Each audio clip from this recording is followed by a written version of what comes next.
the first couple to debut your story on American Ninja Warrior, which is pretty fun. I have a lot of tips to learn. Yeah. Hey.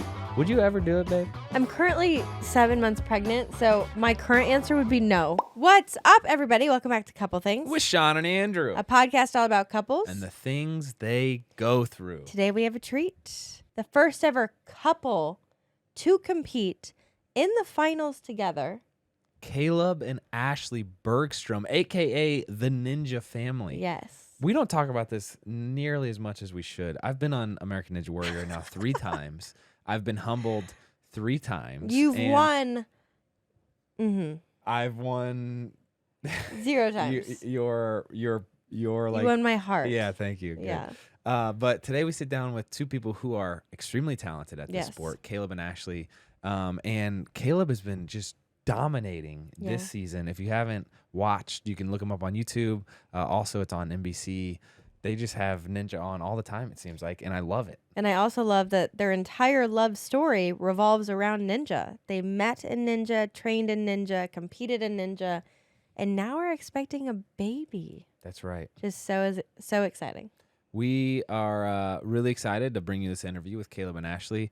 They're young. They've only been married 2 years. They tell us all about how they met. They tell us about their training strategies for those who are interested in Ninja. They tell us about why they love Ninja for those of you who don't know anything about the sport, and so much more. So it was really fun to kind of speak to these young guns, as we say.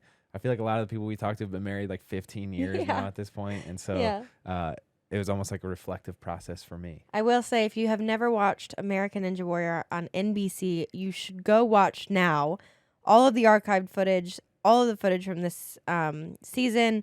We will link some of their runs down below, but it's really, really cool. Yeah. It was a great conversation. Thank you to Caleb and Ashley for joining us. Thank you to NBC for lining this up, and go watch them. Without further ado, we bring you Caleb and Ashley Bergstrom. Caleb and Ashley, good morning. How are you? Good. How are you? We're good. We're excited to be here. Pumped to meet you guys. Congrats on everything. Thank you. Appreciate it. The first couple to debut your story on American Ninja Warrior, which is pretty fun. And make it to the finals. I know. What? What's it like, babe? I don't know what it's like to make it to the finals of American Ninja. I've never made it that far. How long have you guys been doing this? About 6 years. Yeah, I think I've been training 7 years, and Ashley joined us, I think, a year after I started. Yeah. Awesome. How'd you guys meet?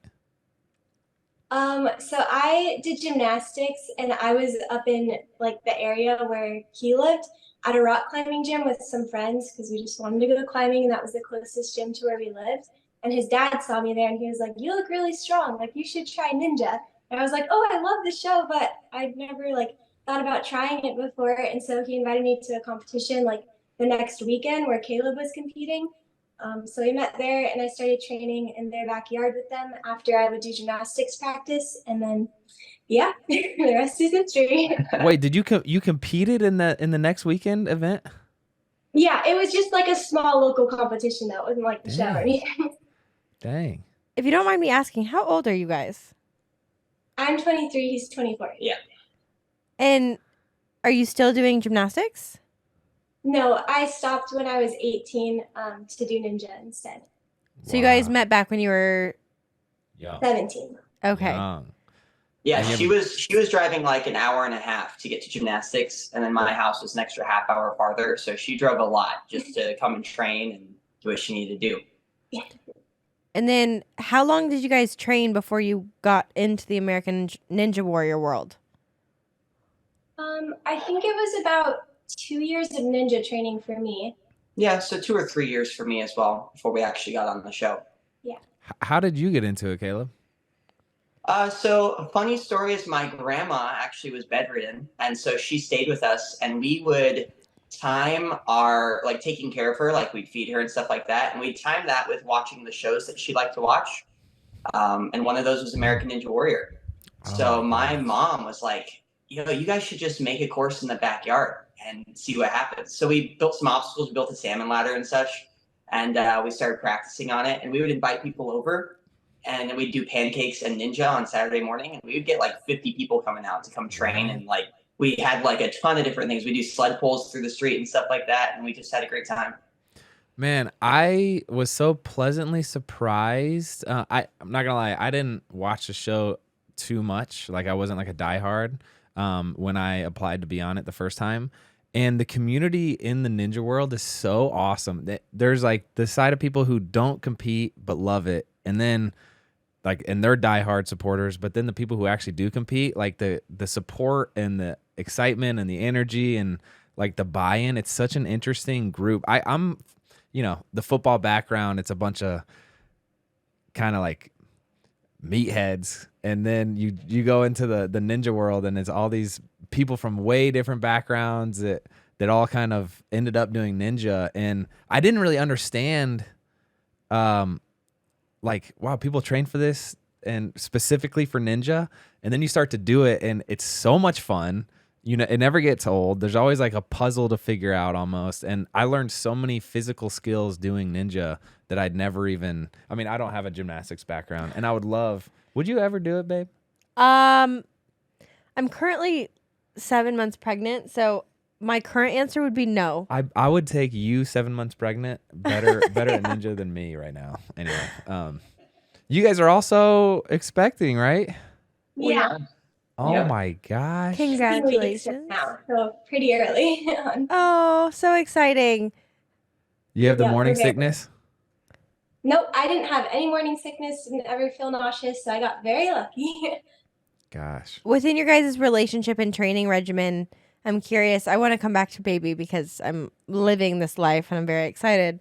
But within your guys' dynamic, how did meeting, dating, being married, and now being full-time competitors, how does the training work with you guys? Do you train together? Do you train each other?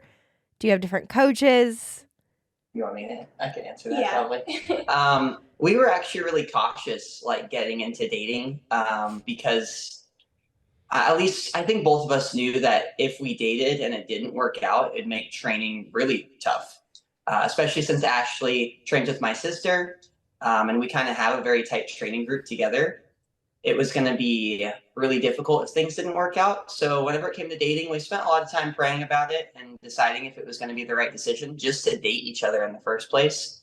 Because we knew if we dated, we didn't want it to be like high stakes. We wanted to be enjoyable that we were dating each other. But at the same time, we knew that if things didn't really work out, it would be really tough for us to train together after that. So we wanted to make sure it was the right decision for us before we stepped into it, which is why it took us like, how long did we know each other before we dated? It was like 2 years, I It think. was like three or four. Ashley was counting the days. Wow. When'd you know it was like good to go? Like, yeah, we should do this. I don't know. It was just like we both hadn't really been praying a lot about it because over the years it was like, oh, we'd like talk a lot and text a lot, and then we would just stop and then not really flirt or anything like that. But then I guess we both just started praying without really like talking to each other about it, and we both just felt a lot of peace from God to move forward with it. So yeah, we just decided to do it. How long did you guys date before you got engaged? About a year. Yeah, maybe a year and a half. Yeah. Yeah, it was a little over a year and a half before we got married. Tell us the engagement story. Does it involve ninja? You should tell because you planned it. Okay. It kind of involves ninja, but not really. So I had actually a student of mine who they owned a yacht. So actually, it wasn't a yacht; it was just a little boat. Yeah. But Casual. we planned this whole thing where they invited us over for dinner. Well, it was supposed to be like a thank you for Caleb coaching him because he had just won American Ninja Warrior Junior. That's right. So it was like this big plan about like Max wanted us to come over and his parents wanted to thank us for Caleb being such a good coach. Yeah. Dang. So the week before, I had bragged to her that I was over there and they let me drive their boat. Just like I said that offhandedly, so that way whenever they offered for us to take their boat out, she wouldn't be like super suspicious. And my family then went to an island beforehand and they set up like a whole like will you marry me arch and stuff like that, and there was a blanket and flowers out there, and my family just put on a bunch of hats and pretended they were fishing. Yeah.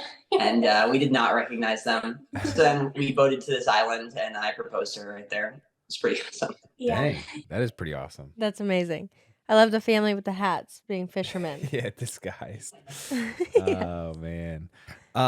Dude, Caleb, I gotta say, been watching you on this season of Ninja, and all of you guys are just incredibly talented at this. Is that and do you credit that more to like the community that you've built and your training partners, or is it like the luck of the draw with the obstacles, or how do you like when you have success? Are you like, dang, I was ready for it, or I lucked out? You know, I've had some like tough years competing on the show, and I think a lot of what I can credit success to is the community we do have at the gym. Whenever we started doing Ninja in Tampa Bay, like no one did it. There were two other people who did it with us. And now there's so many people who do it, and people who come from different states and live here now, like my brother-in-law David used to live in Texas. So I have a great amount of people to train with, and the people who are there training with us are really great at what they do. We also spend a lot of time researching what proper training should look like. We research with climbing scientists and people who have done maybe similar things before, because Ninja's so new. There's not a whole lot of science behind it. So we're trying to do our best to be smart with how we train and be as prepared as possible. And then there is some luck involved, because you don't know exactly what you're going to expect or what obstacles you're going to see. But we're just trying to see what we can do, and training a bunch of different things to get ready for the show and being as strong as possible. How do you guys support each other with Ninja? I feel like the runway, when you're talking about your year, can be so short, because by the time you get to the show, if you make one small mistake within the first 5 seconds, your year's done and you're working on the next year. And that's not even a guarantee. So in supporting each other down this like road and journey, what is your guys' like plan when the year turns over? Of how do you make a living? How do you train? How do you plan out your year with such high expectations on a lucky performance sometimes? Right. Well, I think like obviously we train to do really well. We want to compete and like have the best performance that we can have. But at the same time, we always remind each other that this is not the most important thing in our lives. And so if something goes wrong, like obviously we're going to be upset about it, but it's okay. Like our lives are so much more than just Ninja. And I think knowing how to encourage each other in the moment is important too, because we're both like very different about how we handle things emotionally and what we want after like something goes wrong. So just knowing how to communicate in the moment is really important. But also just like reminding each other before a competition that like our purpose in going there isn't just to do well. Like our purpose is to connect with people and to make other people feel really encouraged and to just like be a light wherever we go. So at the end of the day, I think if we have the mindset that we're here for a greater purpose, then it's really helpful at the end of the day when something doesn't go well. When you guys were qualifying this season,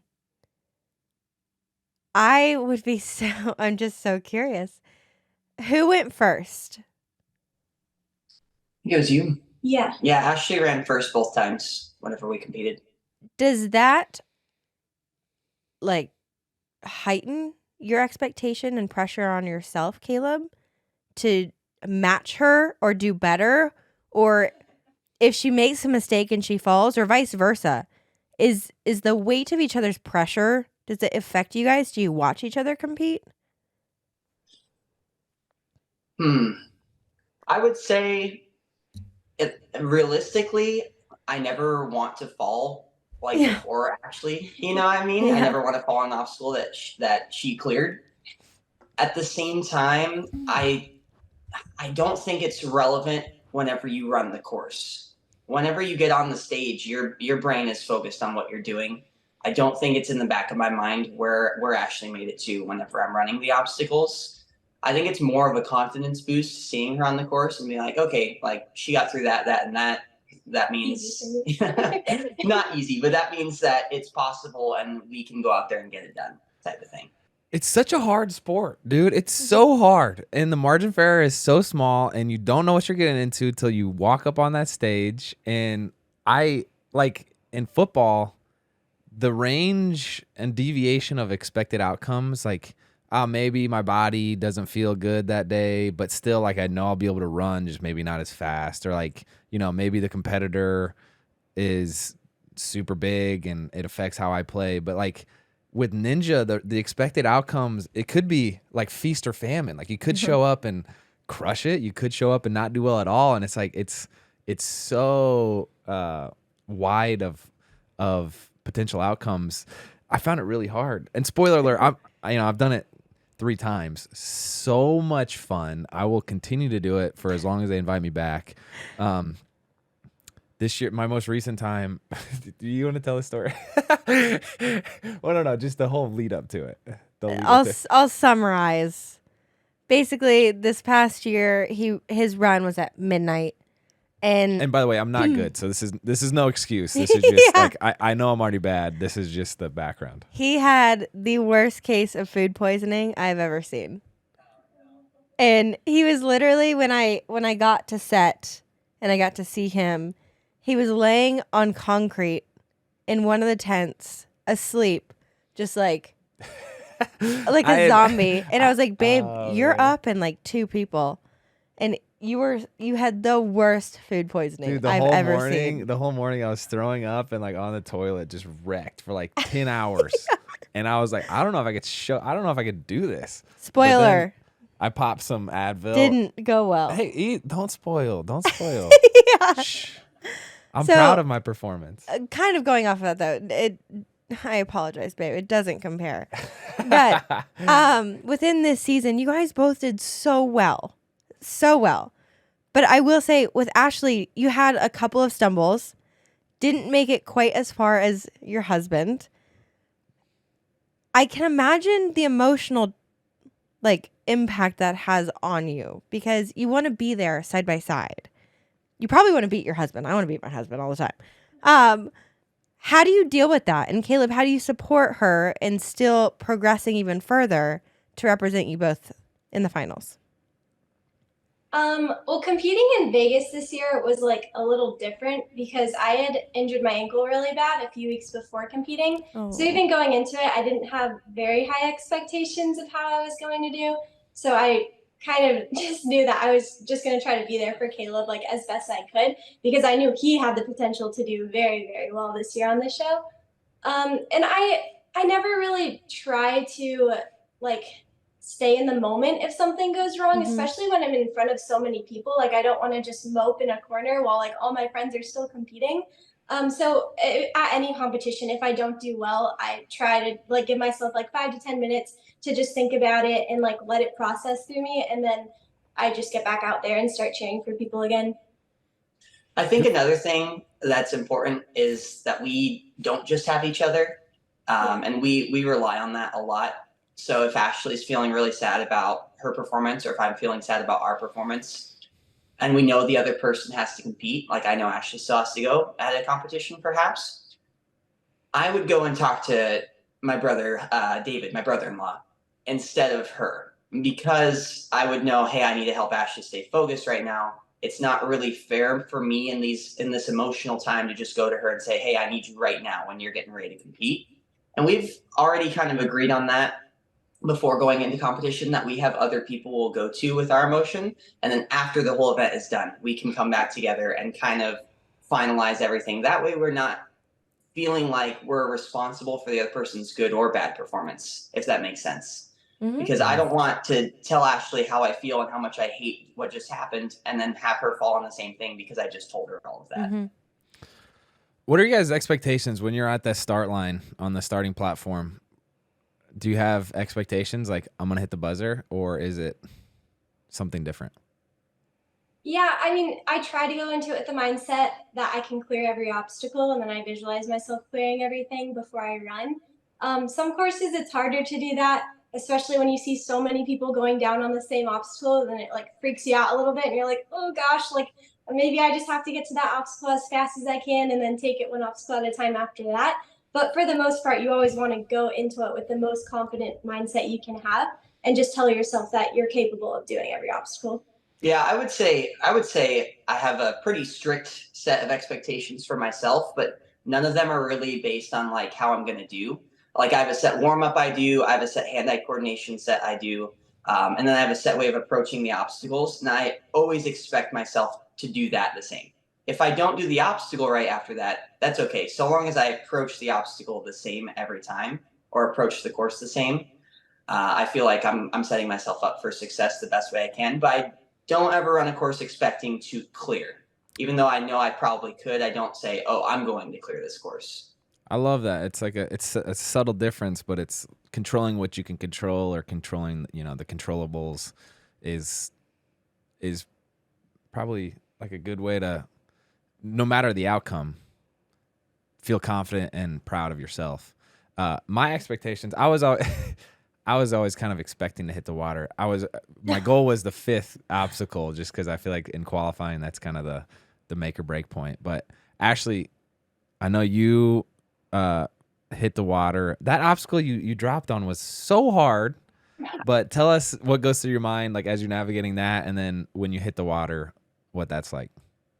I was pretty happy when I made it to the 5th obstacle, and I was excited to do that one because that was like a movement that I really love to do. I think it being really cold outside definitely played a lot into it because my fingertips were so frozen that by the time I like made it to the second Rubik's cube, I like couldn't even feel my fingertips anymore. They were just numb. So by the time I was throwing for the last move, I was like, I know I'm not gonna get this. Dang. So yeah, I knew I was gonna fall right there, but it was still exciting because I think making it to the 5th obstacle, especially for a female, is still a pretty big deal, and it's still something that's really celebrated in the sport. So I was pretty excited too. Love that. Okay, so you guys have been married how long now? Almost 2 years. It'll be 2 years in November. Okay. So I feel like with everything going on, you are still to a certain extent newlyweds. You are making history as the first couple who's been a part of the show and making names for yourself. Now you have a baby on the way. What went through your mind when you found out you were pregnant? So I found out when I was by myself, and I was like very excited and stressed and nervous and felt like every emotion on the spectrum. I like paced around the house for like 2 hours to just try to comprehend that my life was about to change. And I'm of course very excited to be a mom, but at the same time, there is like a little bit of sadness realizing that you're not going to be able to train as much with your friends anymore. And you're going to have to like be more of a background character for at least a little bit in whatever like athletic thing you do when you're pregnant and like about to become a mom. But we were very excited. We knew we wanted to wait about 2 years after getting married to start having a family. So this was almost the timeline that we had in our heads. But Yeah, a little before I think what we dreamed, but at the same time, we're super excited, and obviously, it's going to change our lives. We have no clue exactly how it's going to change everything. Someone told us that basically you can keep doing the same stuff, but all the fluff gets burned away. You just have to basically do what's necessary in the moment, and you don't get to sleep at all. So we're going to see how that goes. Do a lot of your friends have kids? not really. Yeah, none of our like friends who are the same age as us, but we have a lot of friends who are parents in our community and who are a bit older than us, but have wisdom to offer us, which is nice. And Caleb's sister is pregnant right now, his sister Kylie, and she's like 6.5 weeks ahead of me. So it's been really fun, like getting to go through everything with her because it's her first baby too. Oh, that's awesome. That's really helpful to have someone to go alongside you. Have you talked through what the next season will look like for you guys, considering baby will be here by then? Yes. Yeah, so we're not really sure when they're filming again since they filmed 2 seasons this year. We think there's going to be a little bit more of a break between filming. So if there is, and I'm like ready to compete again, then I'll definitely try to compete again. But I think I'll do Ninja for as long as I can just because it's such a fun way to stay active, and I've never not done anything active. So yeah, I definitely want to keep training for as long as I can and see if I can bounce back after giving birth, but we'll see. Caleb, you're one of 9 kids, is that right? That's right. Yep. Where are you in that order? I am the very youngest in that order. Oh, nice. You think you want 9 kids between you? No, I think we're okay. Yeah. Oh man. What do you guys love about Ninja? Um, I'll go first. You already said it. It's the community. It's the fact that you can unite over something, and the sport is so brutal. It doesn't allow for too much ego to come into play because usually when that happens, you just fall. And I think that's a beautiful thing, honestly. I think the difficulty of the sport is wonderful because it pushes people together instead of apart. And I just always feel so blessed that I get to go into a gym and hang out with friends and yet train so hard with them because we're all passionate about what we do. And it feels like I'm able to stay in shape so much easier than if I trained at a normal gym or even did a different sport because I'm so passionate about it and I have people around me who are like minded in that. And it's awesome. It's great. Yeah, I would say the community too. And I think because like falling is so common in the sport, it almost makes it easier to go through that when it happens because nobody's looking at you like, oh my gosh, you just fell on the first obstacle. Like you're the worst ninja in the world. Like everyone understands that it happens. Like sometimes mistakes happen and that's part of the sport. And it's just so different having that expectation, like knowing that falling is such a high possibility because it makes everyone just so much more encouraging of somebody who does clear the course or someone who falls on the first obstacle. Everyone has been through it. They know that it's not a great feeling, and so they'll go to cheer people on and cheer people up. And I think that's just the coolest thing. Yeah, the dynamic is definitely more the competitors versus the obstacle course or the obstacles instead of competitors versus competitors, which I think does foster a good sense of community.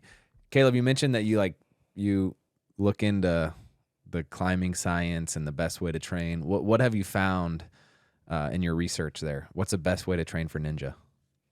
Well, there's a lot, that we could go over. I listen to guys. There's a guy named Eric Hurst.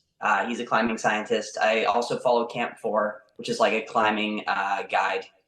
And of course, the best way to train for ninja is just to do ninja, right? Is to get good at the skill itself. Another thing that's helpful, though, is to develop small adaptations in your finger tendons and make sure that they are capable of handling your body weight. But tendons take time to build strength in, so you have to be patient with them, otherwise you'll injure them.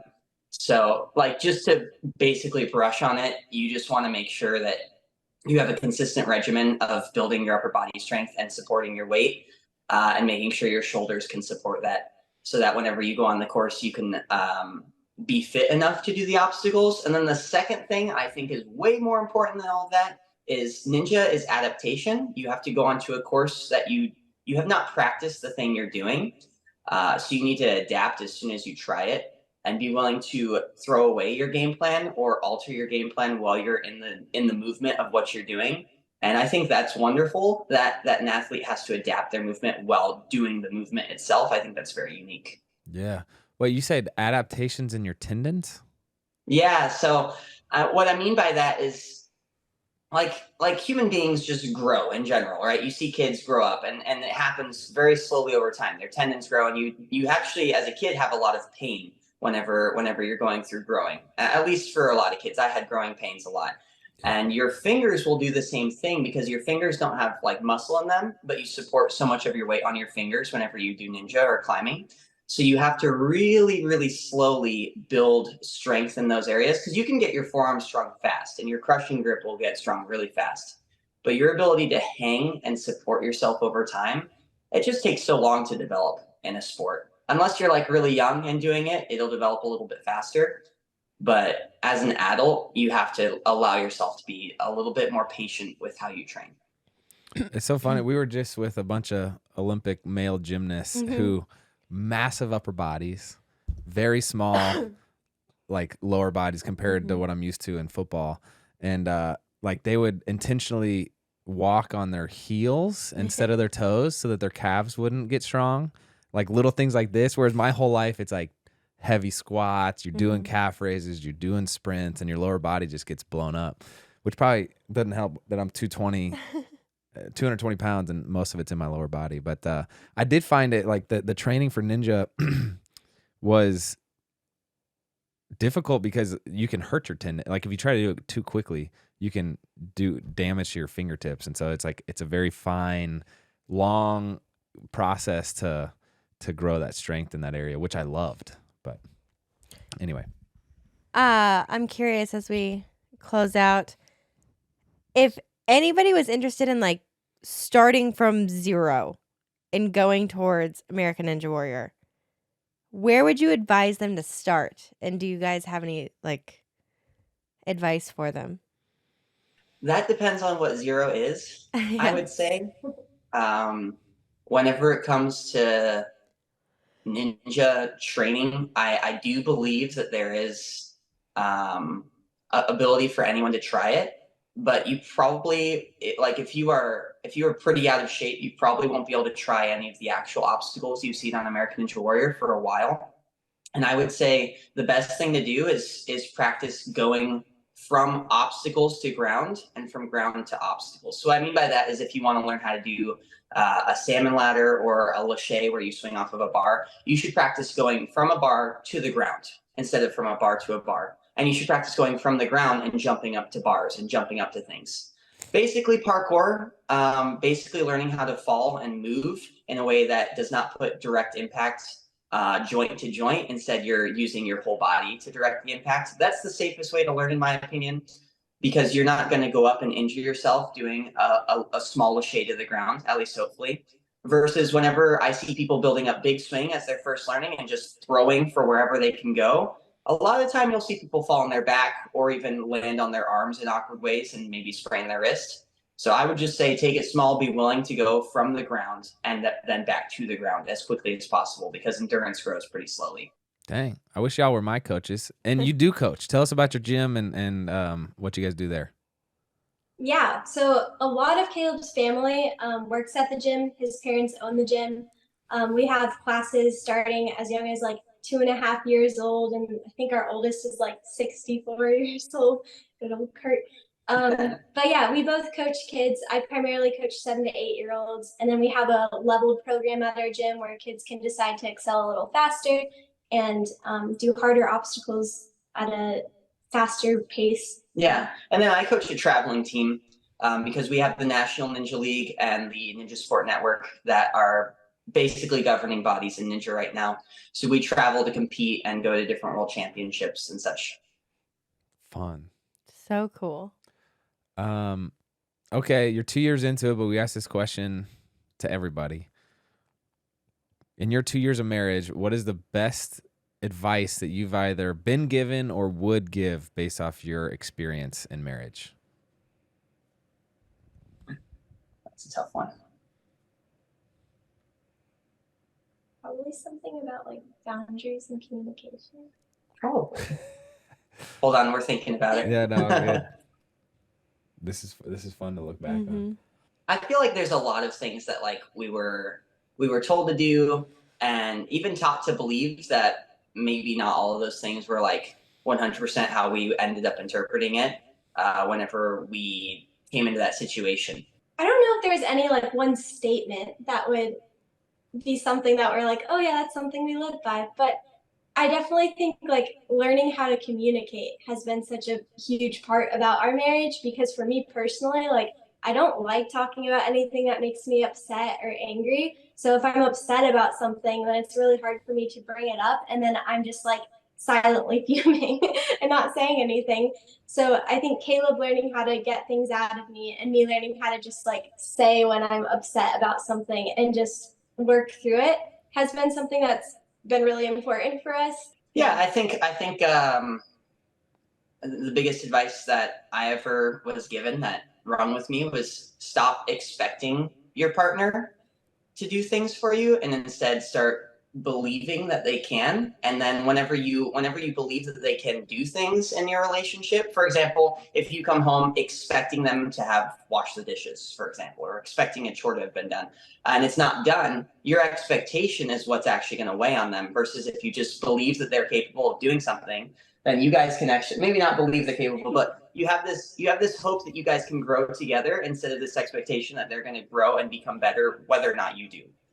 And so I didn't articulate that super well, but basically moving forward with hope instead of moving forward with expectation.